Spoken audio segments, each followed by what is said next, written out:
He is not his father, but he is giving him an order to leave the village, not to return. This, despite loving him like a son, but he knows this place is too small for him. The years go by, time takes its toll, and when he's an adult, the boy decides to return.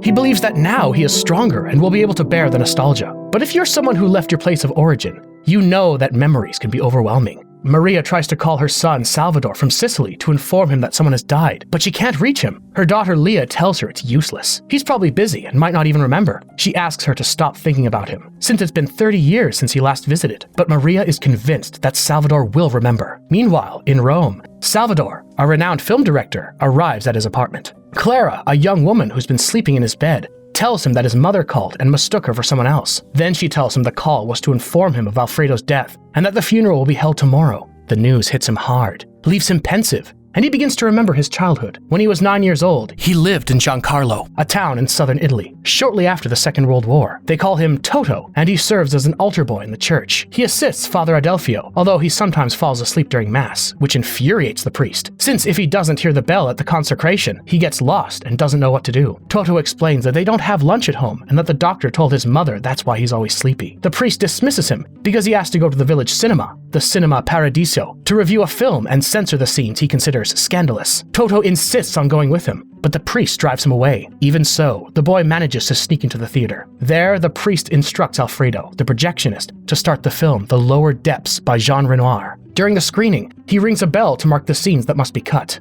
Almost all are kissing scenes. Later, Toto climbs up to the projection booth and asks Alfredo to give him some of the film fragments he cut, but Alfredo tells him he needs them to splice the reel back together before returning it, and kicks him out of the booth. Even so, Toto manages to get a few scraps and keeps them in a box as a memento of the scenes he watched, and whose lines he still remembers. One day, he asks his mother why his father hasn't returned if the war is over. He tells her he no longer even remembers what he looked like. She replies that he will return, but that Russia is very far away. Another day at school, Toto sees how the teachers harshly punish students who don't answer correctly. A teacher slams a classmate against the blackboard and then hits him with a ruler. Later, Toto goes to the Cinema Paradiso. Although he pays for his ticket like everyone else, what attracts him most is the projection booth. He spies on Alfredo while he works, but Alfredo always scolds him and sends him back to the theater. There, Toto smokes tobacco, which a friend gave him as they watch La Terra Trema. All the spectators get excited when the characters are about to kiss, but when the scene is cut, they protest. Toto laughs, and then everyone forgets their annoyance as they watch a Charlie Chaplin film. When he leaves the cinema, his mother is waiting for him in the square and asks if he bought the milk. Toto has to admit he spent the money at the cinema. She slaps him, and Alfredo, who witnesses it, decides to intervene. He tells Maria that Toto got in for free and probably lost the money inside the theater. With the help of the ticket seller, Alfredo pretends to have found 50 lire and gives it to the mother, winking at Toto. Another day, Toto accompanies a funeral as an altar boy. The walk to the cemetery is easy, but the return tires him out. As he walks with the priest, Alfredo rides past on his bicycle. Toto pretends his foot hurts, and Alfredo, amused, decides to give him a ride. Along the way, Toto asks Alfredo if he knew his father. Alfredo replies that he did. He was tall, thin, friendly, had a mustache like his, and was always laughing. Toto tells him that now he's going into 5th grade, maybe he could finally go into the booth, and asks if they can be friends. Alfredo replies that Toto is too clever to be his friend. He adds that he's always advised his sons to be careful and choose their friends wisely, but Toto reminds him he doesn't have any children. Alfredo responds that when he does, he'll tell them. When they arrive home, Toto's mother is furious. Toto had left the strips of film near the brazier, which caused a fire that burned the photos of his father and endangered his sister. Maria punishes him with slaps, and upon seeing the burned photos, Alfredo is moved. She blames Alfredo. She says that movies are driving Toto mad, that he talks about nothing but the cinema and himself, and demands that he promise never to let the boy into the theater again. Alfredo promises. Maria tells Toto she wishes his father were there to set him straight, but he responds that his father is dead. Maria breaks down. Despite the ban, Toto returns to the cinema. He wants to enter the booth, but Alfredo won't let him. Then, seeing that a woman is on her way to bring him food, Toto offers to deliver it himself. He goes up and tells him that he clarified to his mother that Alfredo wasn't the one who gave him the film. Alfredo is touched and allows him to stay. He tells Toto that he started as a projectionist when he was 10, working with silent films, turning the projector by hand all day. Toto asks him to teach him, but Alfredo refuses. He says that the job is like slavery, even on holidays, and one is always alone. Toto asks why he doesn't change jobs. Alfredo replies because he's a poor fool. As Toto looks at the posters Alfredo has in the booth, he asks if he doesn't like his work. Alfredo responds that one gets used to it, but when he hears the audience laughing and enjoying the film from the booth, he also feels happy. It's as if he were the one making them laugh and forgetting their problems, and that he likes. While Alfredo goes to the bathroom, Toto takes the opportunity to use the projection equipment. Though he does it well, Alfredo gets furious and throws him out, yelling that he will never be allowed in again. Another day, during a school exam, external examiners arrive, and one of them is Alfredo. Since he doesn't know how to solve the problem, he asks Toto for help. At first, Toto refuses and laughs, but then proposes to help him in exchange for being allowed back into the booth and being taught how to project. Alfredo agrees. With his father away at war and no new news from him, we find a boy who's been stripped of all guidance and direction. As he himself said, he no longer even remembers his father, and he spent his childhood lost, with no one to show him the way. In that void, before Alfredo appeared, cinema arrived. For Toto, that place became a guide. The stories he saw projected shaped him. The films began to build his way of understanding the world. He learned about love, courage, sadness, and loss. Cinema, before Alfredo, was his first beacon, his first teacher. It impacted him so deeply that he began to adopt the stories he watched into his own life. We saw him memorize entire dialogues and act out scenes. And later, in adolescence, we will see how those stories continue to seep into his way of viewing reality. We'll see him, for example, try to replicate a romantic story that Alfredo tells him about a young man who waits 99 days beneath the window of the woman he loves, hoping to be loved in return. It was no coincidence then that he looked up to Alfredo, because Alfredo is cinema. He's the one who projects the stories, who gives them life, who makes them possible. And that is why, naturally, he ended up filling that empty place, the role of a father. In fact, there was even a subtle but important detail. When Alfredo described Toto's father, he mentioned that he was tall and had a mustache like his own. But Alfredo didn't take on that role just because Toto needed him. Alfredo also chose him. He never had children, and in the bicycle scene, it became clear that he'd always wished for them. And so, without saying it in words, they adopted each other. Alfredo became the father Toto never had, and Toto the son Alfredo always wanted. Just a quick pause to say that if you're enjoying this video and haven't subscribed yet, please consider subscribing. It would mean a lot and really helps me keep making more videos and content like this. Alright, let's get back to the story. Alfredo continues his job, and Toto begins to learn about films and helps him in the projection booth. Meanwhile, his friend is forced to leave for Germany because his father is a communist. Toto bids him farewell, hoping he'll be able to return soon. Sometime later, Toto and his mother receive news that his father had died in Russia. They go to collect the widow's pension. His mother, devastated, weeps in silence. Toto watches her. They're the tears of someone who's lost their last hope, but holds back so as not to break down in front of their child. At that time, cinema was everything. The actors are very famous, and the theater is always full. Many people are left outside, unable to enter, which causes protests. Toto wishes everyone could see the movie. So Alfredo uses a mirror from the projector to reflect the image onto a wall in the square, and sets up a speaker so it can be heard from the street. The crowd is thrilled. The priest suggests charging half the ticket price, but the townspeople refuse to pay. Toto goes down to the square to watch the film from there, but just then the reel burns and starts a fire. Everyone runs while Alfredo tries to put out the flames, which spread quickly and reach the projector, which explodes and traps Alfredo. Toto runs up and, with effort, manages to get him out and carry him down the stairs. After the fire, the cinema is left in ruins, and the town mourns the loss of its only source of entertainment.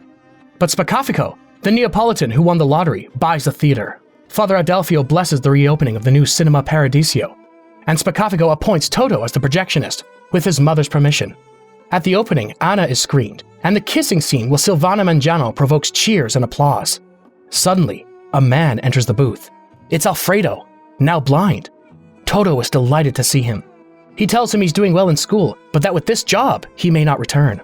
Alfredo tells him not to do that this is not his true destiny, and that one day he'll have more important things to do. Years later, now a teenager, Toto continues working at the cinema alongside Alfredo. The reels are no longer flammable, something Alfredo regrets. People of all ages attend the screenings, and all sorts of things happen. Some young people fondle each other while watching a sensual actress. Others have intimate encounters in private rooms, and there's even a murder. I believe there's something profoundly beautiful in the way Cinema Paradiso portrays cinema. In the film, cinema is another character, an essential one, not only in Toto's life, but in the life of the entire town.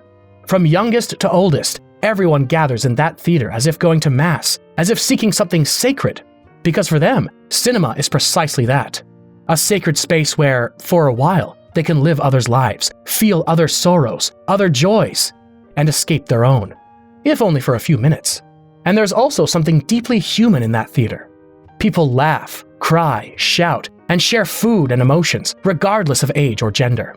The entire community gathers there, not just to watch a film, but to feel together. And with that said, Cinema Paradiso is also a tribute to cinema, a love letter to that art form that has saved us so many times, like it did Toto. The stories we watch on screen stay with us, shape us, and help us understand things we didn't know how to name. They reveal parts of ourselves that were hidden. They allow us to see the world through different eyes, and sometimes, when we need it most, they offer us comfort. There are characters we never forget. Stories that, no matter how much time passes, continue to touch something very deep within us. Because we connect with them, because we see ourselves in them, because we feel reflected in their struggles, fears, and desires. And somehow, thanks to those stories, we feel a little less alone. Cinema Paradiso tells the story of Toto, but strangely, it also tells ours. Because all of us, at some point in life, have left a movie feeling that something inside of us has changed, that something shifted, something became clear. That is the true magic of cinema. Cinema doesn't just project images, it projects us as well. It reflects to us an image of who we are, what we long for, what we regret, and what we fear. Toto has a camera and records everyday scenes in the village, the slaughterhouse, the station, and daily life. One day, while filming the arrival of some travelers, he captures a girl who leaves him mesmerized. Elena, the daughter of the new bank director at the school. Toto and his friends watch her from a distance until she drops her lunch. Toto and another friend run to return it to her. Toto gets there first and introduces himself, but his friend shoves him and gives him a black eye. Later, Toto plays back his recordings in the booth to describe them to Alfredo. When he describes Elena, Alfredo realizes that Toto is in love, and they enjoy talking about love. One day, Toto approaches Elena on the street, but he gets nervous, greets her awkwardly, and makes her laugh. Elena apologizes and walks away, while Toto is left regretting his clumsiness. Alfredo listens to him vent and tells him a story. A soldier falls in love with the king's daughter during a party. One day, he manages to speak to her and confesses his love. The princess, surprised, proposes a challenge. If he waits 100 days and 100 nights beneath her balcony, she will be his. The soldier accepts and stays there, enduring rain, cold, and insect bites. 99 days pass. He's weak, nearly without strength, crying. But just before the 100th day, he gets up, takes his chair, and leaves. Alfredo tells him he doesn't understand the meaning, and if Toto does, he should tell him. On one occasion, a highly anticipated film arrives with only one copy, even though Spacafigo had requested 2 so it could also be shown in the neighboring town. So he decides to divide the reels and send a boy back and forth between cinemas. This causes complaints because people have to wait a long time to see the ending. During Holy Week, Toto goes to church with Alfredo and sees Elena entering the confessional. With Alfredo's help, who distracts the priest, Toto sneaks in and tells Elena she's beautiful and that he gets nervous when he sees her. She tells him she likes him but isn't in love. Toto promises to wait for her every night beneath her window until she is. And he keeps his promise. Throughout all of 1954, he spends the nights in front of her window. On New Year's Eve, he believes she'll finally open it. But she doesn't. Disappointed, he walks through the streets as people celebrate by throwing out old things. He arrives at the cinema booth and rips off the calendar pages where he had marked the days of his wait. Suddenly, Elena appears. They embrace and kiss, forgetting to turn on the lights after the screening. From that moment on, they spend time together. On one outing, Toto's car breaks down, but Elena's father rescues them, visibly displeased. That summer, movies are shown outdoors by the sea, and some young people watch them from their boats. While working, Toto reads a letter from Elena, who tells him with sadness that she will spend the summer with her family and they won't be able to see each other. Even so, they keep writing until she tells him that she'll be moving to Palermo to study. Although it will be difficult, she promises to sneak away to see him when she can. Toto feels that summer lasts an eternity without her. One night, during the screening of Ulysses, a storm causes everyone to leave, but Toto stays in the rain. He complains about the summer and thinks that if it were a movie, it would already be over. Suddenly, Elena appears, kisses him, and tells him she made up an excuse just so she could see him. Once again, we see the influence of cinema and stories on Toto. We saw how he tried to replicate the story of the 99 days, and how he thought that if his life were a movie, summer would have already ended. Just before, like in the movies, Elena appeared and kissed him in the rain. But soon, Toto will have to face the reality that life is not like cinema. There are not always happy endings. The day comes when Toto must leave for Rome to do his military service. Elena promises to say goodbye the night before, but when the bus arrives, she doesn't come. She never shows up. Heartbroken, Toto departs for Rome. During his time as a radio telegraph operator, he tries to contact her, but her father has been transferred, and all his letters are returned.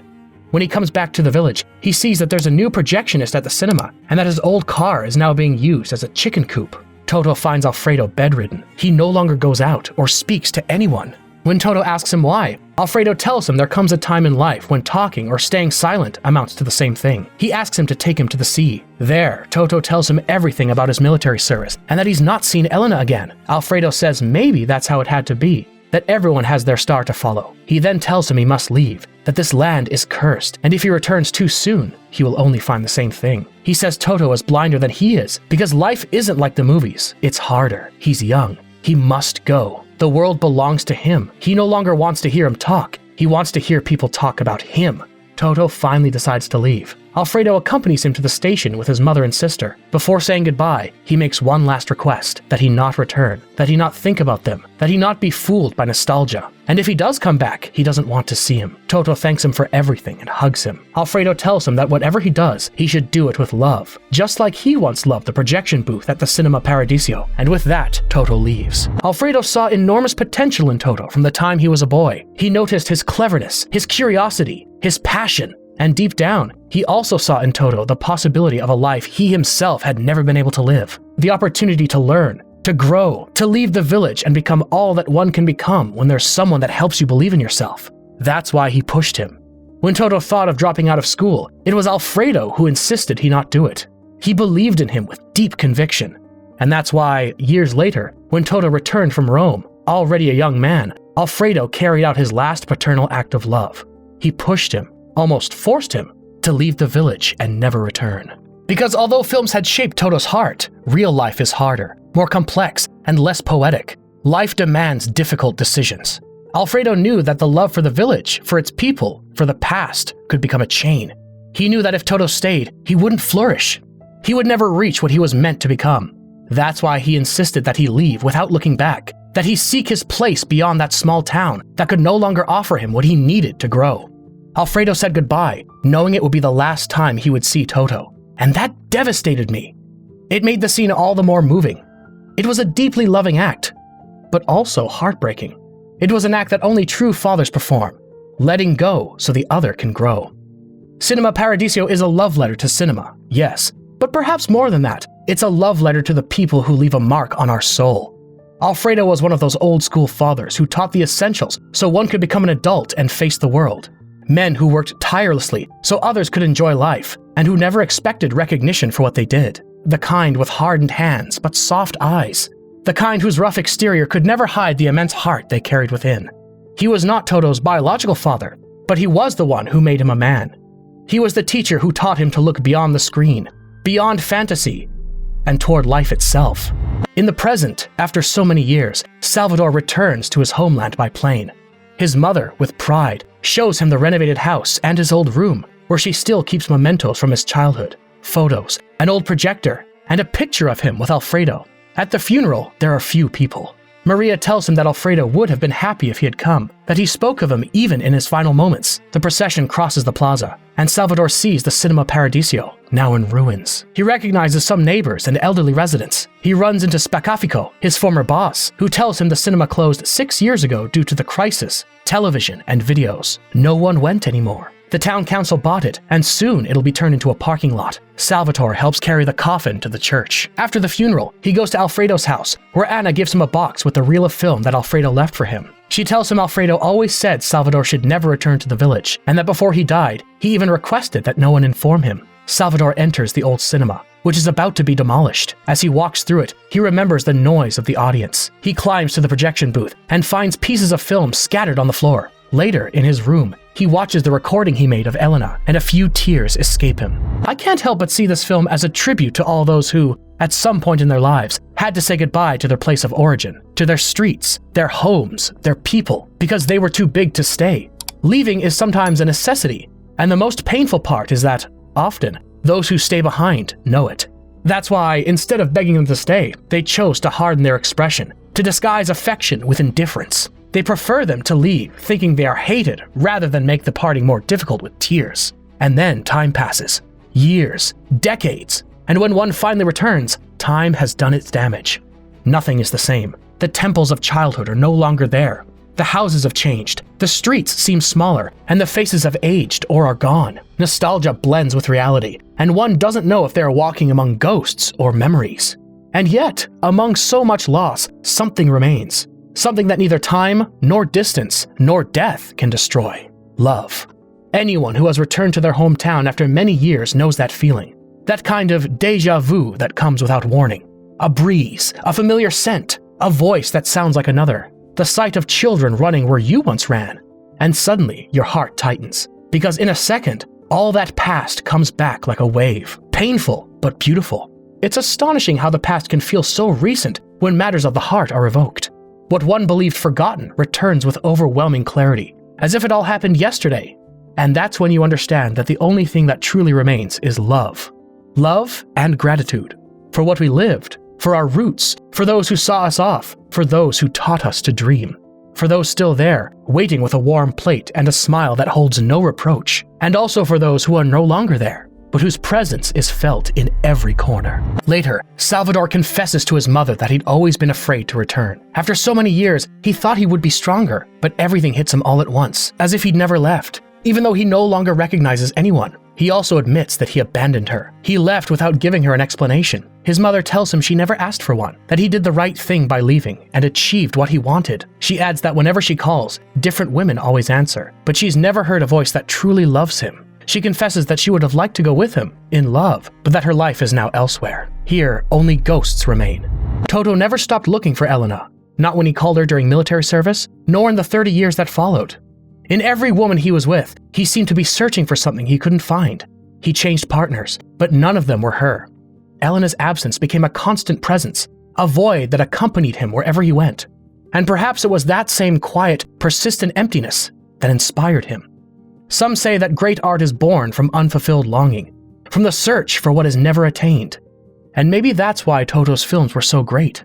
Deep down, his difficulty in loving or allowing himself to be loved seemed to reflect a wound suspended in time, unresolved. Years later, he had that conversation with his mother. She was the only one who could give him the closure no one else ever had, without reproach, with understanding. She told him there was nothing to forgive, that he had done right by leaving. And those words, filled with love, set him free.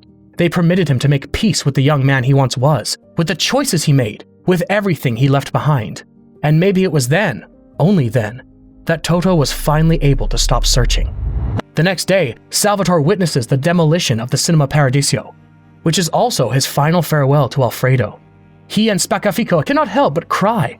Back in Rome, Salvatore reviews his latest film and asks to see what Alfredo left him. And when the reel is projected, he discovers that Alfredo has compiled all the censored fragments from over the years. Kisses, caresses, nudity, scenes that had marked his life. As he watches them, he can't help but smile and cry. After everything he had lived, one final great lesson from Alfredo remained. And it came, as always, without grand words, in the form of a reel containing all those kisses censored in his childhood for being considered inappropriate. Kisses that spoke of love, of desire, of tenderness. Fragments of humanity that, without realizing it, he too had censored from his own life. And now, Alfredo was giving them back to him. Those kisses were metaphors for everything Toto had avoided, everything he had pushed aside. For 30 years, he had refused to feel the pain, the loss, the nostalgia. He had pushed it all away, arming himself against love, becoming distant, censoring his own ability to love, to desire, to surrender without fear.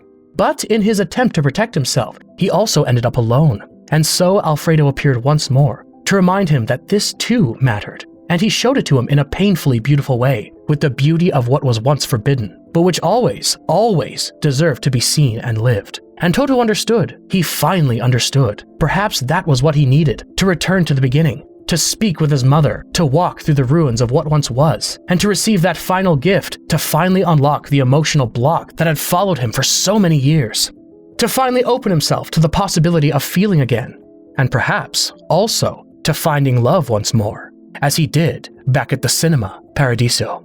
Thanks for staying until the end of the video. Don't forget to subscribe and share it with a friend who you think might enjoy it. And you and I'll see you in the next one.